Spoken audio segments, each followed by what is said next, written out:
ఓం శ్రీ గణేశాయ నమః. శ్రీ సరస్వతీ నమః. శ్రీ గురుభ్యో నమః.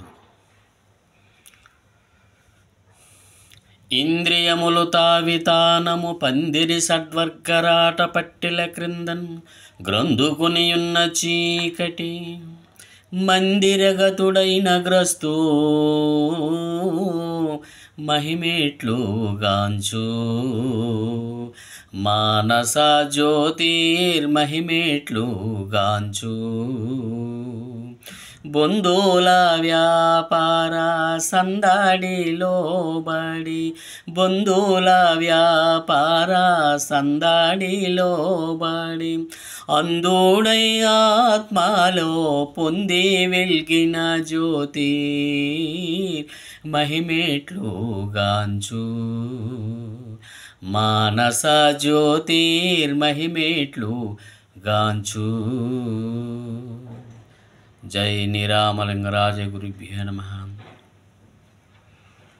ఇంద్రియములు తావితానము పందిరి షడ్వర్గరాట పట్టెల క్రిందం. ఈ శరీరంలో ఇంద్రియాలతో కూడుకున్నటువంటి జ్ఞానేంద్రియాలు, కర్మేంద్రియాలు, అంతరింద్రియాలు, అరిషడ్వర్గాలు కూడుకున్నటువంటి ఈ బొందిలో అజ్ఞానాంధకారం ఉన్నటువంటి చీకటిలో ఉన్నటువంటి మనం ఈ బొందువుల వ్యాపార సందడిలో పడి, అంటే నా శరీరం ఇదొక బొంది, అలాగే నా భార్య బిడ్డలు, బంధుమిత్రులు ఈ వ్యాపారంలో పడి అందుడై అజ్ఞానంతో కూడినటువంటి చీకటిలో అందుడై పరమాత్మ తత్వాన్ని తెలుసుకోలేరని మనకి లింగరాజ గారు తెలియజేస్తున్నారు. బొందోల వ్యాపార సందడిలో బడి అందుడై ఆత్మలో పొంది వెల్గిన జ్యోతి మహిమేట్లు గాంచు. మాయ జగతిలోన మమకార వృత్తి చే మాయ దగిలే మనసు మంకు విడదు. ఈ మాయ జగతిలోన మమకారం, నా బిడ్డలు, నా భార్య, నా వాళ్ళు, నా గురువులు, నా తాతలు, నా వాళ్ళు అన్నటువంటి భావన కలిగి అజ్ఞానందకరటువంటి ఈ నరక కోపంలో పడినటువంటి వాళ్ళకి ఆత్మజ్యోతి అన్నటువంటి ఆ జ్యోతి స్వరూపం ఎలా తెలుసుకుంటారు?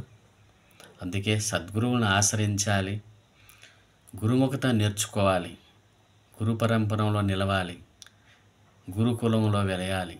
అలా అందుడై ఆత్మలో పొంది వెల్గిన జ్యోతి, ఆత్మలో ఆత్మతత్వంలో ఉన్నటువంటి ప్రకాశవంతమైనటువంటి ఆ జ్యోతి స్వరూపాన్ని చూడాలి. అంటే ఆత్మ పరమాత్మలో లీనమవ్వడం కాదు, నిజంగా చెప్పాలంటే ఆత్మ పరమాత్మతత్వంగా మారిపోవడం, ఆ జ్యోతిలో లీనమై జ్యోతి స్వరూపంగా మారిపోవడం. ప్రతి ఈ జీవుడు ఈ మాయకోపం నుండి, అజ్ఞానాంధకార ఈ చీకటి నుండి పరమాత్మ జ్యోతిలో లీనమవ్వడం, అది అలాగే ఆ జ్యోతిలాగా మనం తయారవ్వడం. అలా కావడానికే ప్రయత్నం చేయాలని మన గురువులు పెద్దలు మనలో ఉన్నటువంటి ఉశ్వాస నిశ్వాసములు వాయు నీలాలు స్పందించు నవనాడులే వీణాగానాలు రకరకాలుగా మనకి జ్ఞానబోధ తెలియజేశారు. పలుమార్లు ఉశ్వాస పవనమందుండ అభావంబు తెలియరే ఉయ్యాల ఉయ్యాల అన్నమయ్య గారు అంటారు. ఇలాగా లింగరాజ గారు శ్వాసోశ్వాసుల బాసురుడైన సదాశివు గనవలెను, ఆ బాసుర శబ్దాంతరమున వెల్గిన బాణుని గనవలెను. నీలో నీవే రమించి భగవతత్వాన్ని తెలుసుకోవడానికి ప్రయత్నం చేయాలి. ఎందుకంటే ఇది అశాశ్వతమైన జీవితం, ఇది శాశ్వతం కాదు. మరల ఈ జన్మ రాదు. ఈ మానవ జన్మలోనే పరమాత్మ తత్వాన్ని తెలుసుకొని తరించిపోవాలి. అందుకే మనకి పెద్దలు కందార్థరువులు, కీర్తనలు, తత్వకీర్తనలు మనకు అందించారు. అలాంటి భావనలో మనం ముందుకు వెళ్ళాలని హృదయపూర్వకంగా కోరుకుంటూ హరి ఓం. ఓం నమః శివాయ. గురుదేవ.